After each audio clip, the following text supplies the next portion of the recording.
"Where are you right now?" I asked my daughter. She gingerly replied, "Oh, anywhere is great." Annoyed, I barked back, "Get home, neneo." To which my daughter responded, "No way." Outside of the country by a landly distance. We will not be available for 3 more days. All she had to do was call me and tell me that my order would be delayed. But there was no sign of remorse when I called her. In contrast, she responded excitedly, laughing at herself. When I drove by my daughter's and son-in-law's house, there was a low cry for help that came out. It was a very small voice, my most beloved granddaughter's. I unlocked the door with my spare key and went in. What I found was that my 5-year-old grandchild had been tied with rope and buried deep in the closet. My precious grandchild had been put in harm's way thanks to the stupidity of my daughter and son-in-law, and things with them were now not good. I was so angry and decided that the only thing that mattered at this point was to make my daughter or son equals in-law pay for it. Whatever happened, I am a grandma. I was feeling incredibly lonely. Up until these cold days have forced me to stay at home, for the most part. You see, my husband died a few years ago, and I live by myself. We both remember when he died. It was so sad, and I felt really lonely for a long time. But a great joy now is my kinder grandchild, Lily. I haven't seen my daughter, Emily, and David much over the last couple of years. Once Lily was born, we visited them a lot less frequently. It turns out Lily is quite fond of me, despite being almost completely absentee as a grandmother. Every now and then, she'll add in a "I love you" story, Grandma. Every single time she does, it fills my heart with more love. So I end up buying her stuff and even giving her money. My nearest and dearest observe this as grandma spoiling, but I feel no regret. She is my only grandchild and quite frankly a gift you can never get again, forever. It is my life. The love for Lily fills me utterly. But at the same time, I have reservations. They are based around the way that my daughter and son-in-law parent.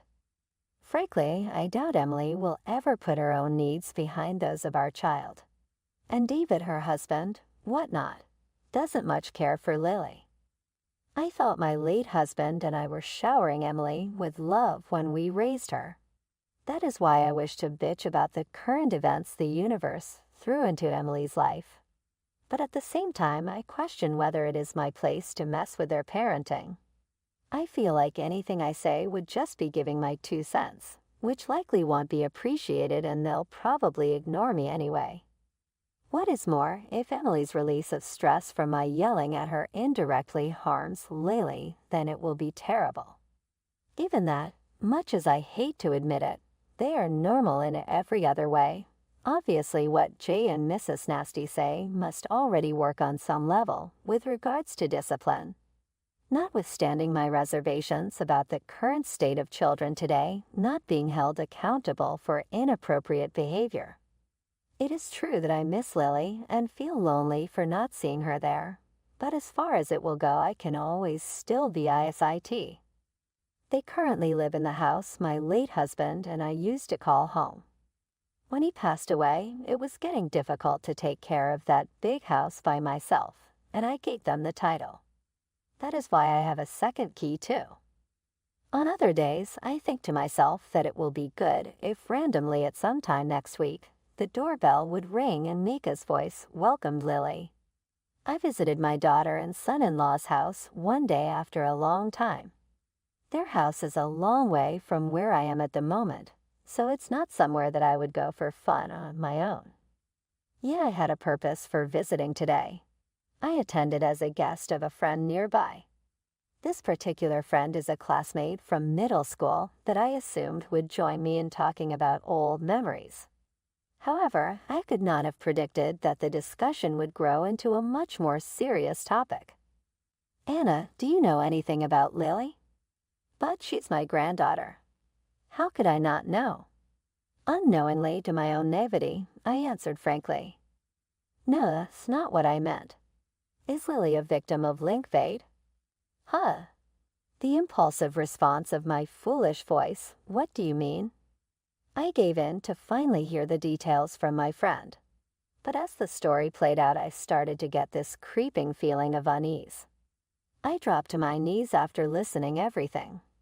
That Lily is going through something like that without me even knowing. My friend did her best to comfort me when she saw the resignation all over my face. Of course, we don't know for a fact. This is pure rumor mill, but then again, rumors did shape up to prove to be correct. Could you maybe drop by on your way back to their house? Apparently, Emily and David had been going out a lot these days, at least according to my buddy, with nights starting early in the morning only for them to come back as late at night. They do not, of course, take Lily. The result is a neighborhood rumor that they abandon their baby and head out for a play date as couple. Some have also noticed Lily spends hours out on the balcony. If concerned neighbors tried to speak with Lily, they usually received a confusing response from Emily. She's fine. She just loves the balcony. I recoiled at that descriptor with the thought my daughter and son-in-law had become them. I know I had brought up Emily the best way, but now all of a sudden when she grew it went totally wrong. A friend cautioned me to see how Lily was doing, so I went out the door with alacrity and drove over to my daughter and son-in-law's place. My fingers shaking a fraction, I rang the doorbell, but nobody showed up apart from an echo of the chime. Are they not home? I scoffed as I was about to leave the area. But audible on my part, thinking I heard something at that exact moment. Help!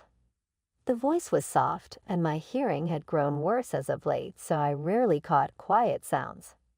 I hesitated, unable to recognize it fully. Is someone there? I addressed the noise. No response. I must have heard wrong, I told myself as I walked away from the house.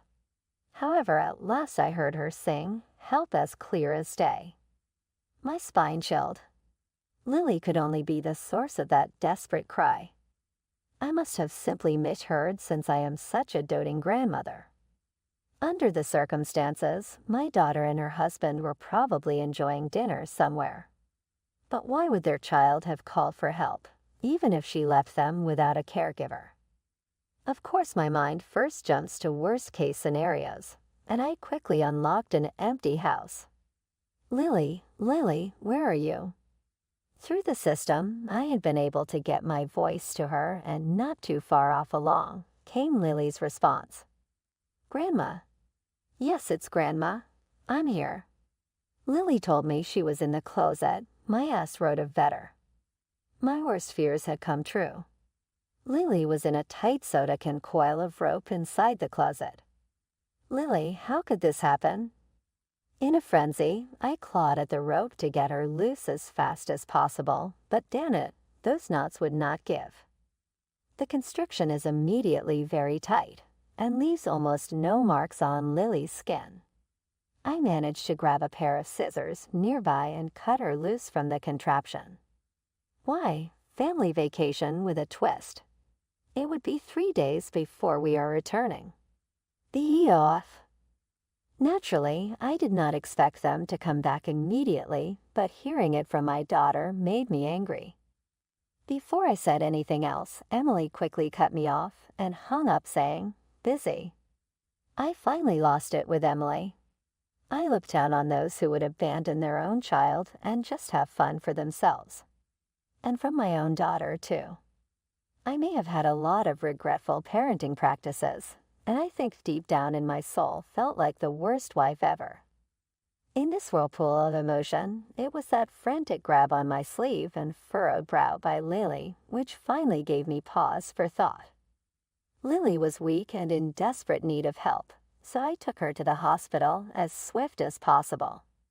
The doctor explained to her how she was almost at the point of catastrophic malnutrition, because while it was nothing urgent as of now, our Mom and Dad not here, Grandma." Her shaky voice seemed like a young bird also alarmed by an irritant from the outside world, either real or imagined. "They're not here. It's okay, you're safe now." Lily ran into my arms, sobbing inconsolably as I spoke. It didn't even matter that my clothes were disheveled. The truth was that my daughter and her husband had gone too far. They had done what must never be allowed to happen. I gently buried my rage deep inside, picking up Lily.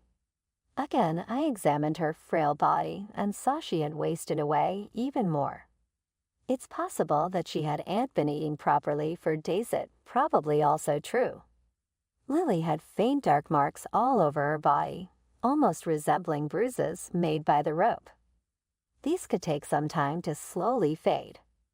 A rage sprung up within me then, and I called Emily. There was a pause, followed by the slowest voice ever coming through on that phone. "Oh no." She sounded slightly drunk. It bothered me to no end that she might drink while her daughter was clearly not well. I was boiling inside, but I tumbled out in a cold manner. "Where are you right now?" "Anywhere is fine." She didn't seem remorseful. That did nothing but irritate me further, rather than feel uplifted by it. "Emily, please be honest. Where are you?" She must have sensed my determination and told me. "We on family trip, overseas." A family vacation, but they left Lily locked in a closet. Family trip, how was this a family? I played along with her ploy to have Lily over. There was a slight dip in my daughter's mood, but her irritation to another one of those biting remarks came out subtly through the flavoring nuances. "Too bad, hurry back home."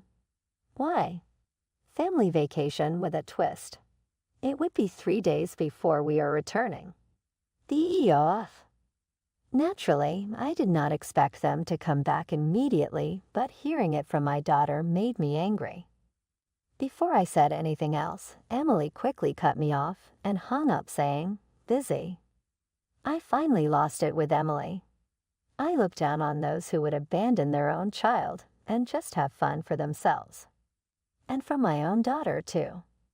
I may have had a lot of regretful parenting practices, and I think deep down in my soul felt like the worst wife ever. In this whirlpool of emotion, it was that frantic grab on my sleeve and furrowed brow by Lily, which finally gave me pause for thought. Lily was weak and in desperate need of help, so I took her to the hospital as swift as possible.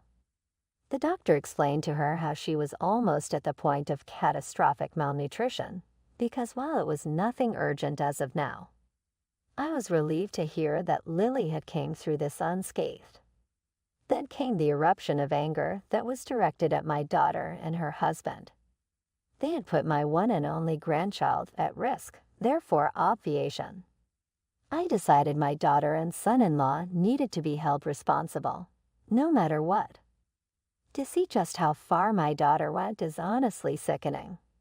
She has never gone to this extreme before. The neighborhood gossip has it weighing somewhere, tipping into the category of not severe enough to make one look foolish, but all I can believe about my daughter is she would never risk that much. If Lily admitted that she was really abused, Emily would be ruined as well as David. However, I have to wonder why the desperation. With a good cause, I can have my daughter and son-in-law arrested for child abuse. And so, as painful and in many ways raw as it may be, I asked Lily to flesh out through email what had been somewhat of a vague, nebulous memory for me. Lily hesitantly shared, "Mom, one day I watched Mom come home with a man who was a stranger." The implication was obvious. Emily had an affair. My anguish deepened. Lily went on, "I said hello because I thought maybe he's one of Dad's friend and asked him not knowing anything, but then Mom got furious." Lily had shared obscure memories, and when combined, it would appear Emily was really having an affair. Under the threat of exposure, she had to stoop this low. So taking some action, immediately all just fit together. I immediately got in touch with lawyers and agencies to bring justice against the couple who hurt my Lily. And when I told Lily, "Don't worry, Dada will protect you," she cried and said, "I want to go live with Grandma." Her words touched me, and I vowed to never let this happen. Do I make my purpose clear? She will want for nothing greater than equals from the point forward, including someone to shoulder her burdens. It had been 3 days, and my daughter had come back from her trip with her husband consumed by the otherworldly experience. But we heard the voice of Emily offering that sounded like, "Hey, let's go on our trip again, guys." A strange feeling washed over them as they slotted the key into the lock. Try as they might, the door wouldn't even budge when turned. Emily puzzled, mumbling, "Shit, am I fucking up?" This confusion was shared by David, who questioned, "What's going on?" Emily became increasingly irritated when the key would do nothing of the sort. Then she looked down and saw a sign. It said, "Eversai."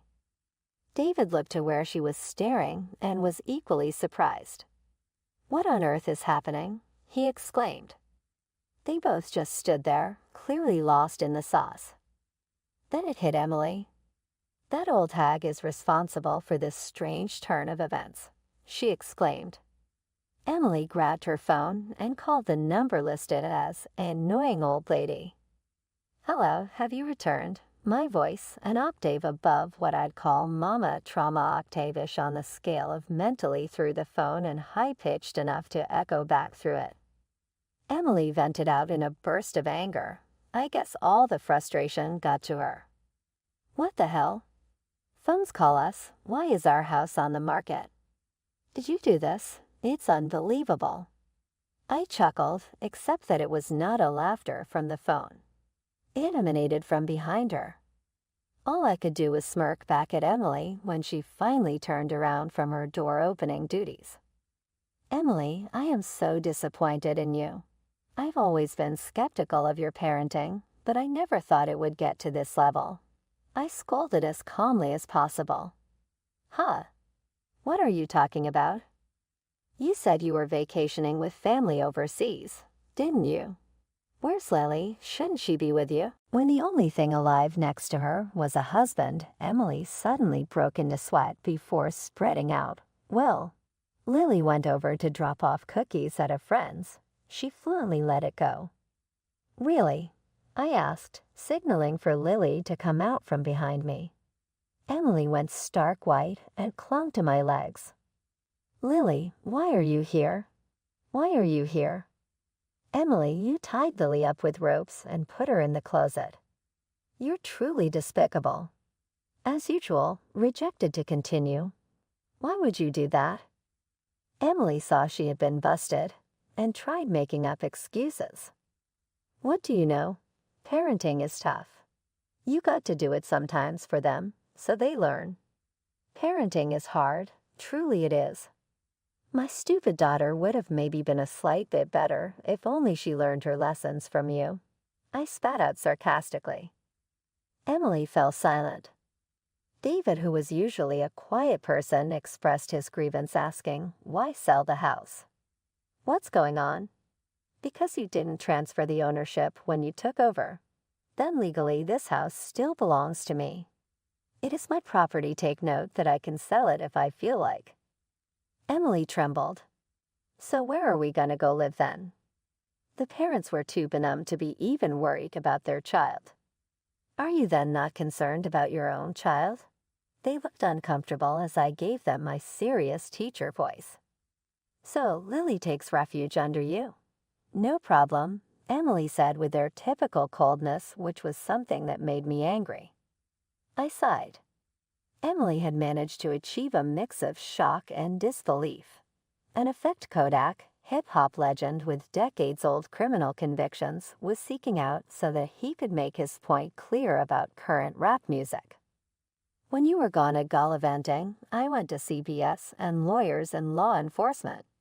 I have a transfer of custody for Lily." They did not look sad, oddly pleased instead. "Really? Like so we never have to parent again." Fantastic. Every now and then, you save something as well, don't ya? David did not reply, but he nodded sheepishly. But this shit gets real here. And I knew that the very announcement of this news would make them feel good, so it was time for me to finally get my revenge. Hard to change custody, right? You may not be dumb, so you get the point. Particles they did not appear to take me as gazelle's kazoo generate dark matter magneto sear continent antenna horn prongs, sever crossed fingers think isks even sit down. Shit, I just asked Child Protective Services to sort me out, and they went ahead and with a 5-0 over something nothing at all. It had happened so quickly their faces went white. I gave them a sweet little smile, as for you too, to think back to the days in prison. Then she exclaimed, "Hold up. This is bad. We need to escape." Unable to keep his emotions in check any longer, David hollered, "We have to go." "Calm down. It is not going to instantly eat us or anything." They were both obviously peeved, so I thought, what the heck. David Lily did not get a tag in by Emily this time. She was going to be caught serial humping. By the way, David was dumbfounded as I spoke at first, but he soon went red and lunged for Emily. "What do you mean? You were having an affair?" "Calm down. This old hag is straight up saying things out of nowhere." Emily did everything she could to make him feel better.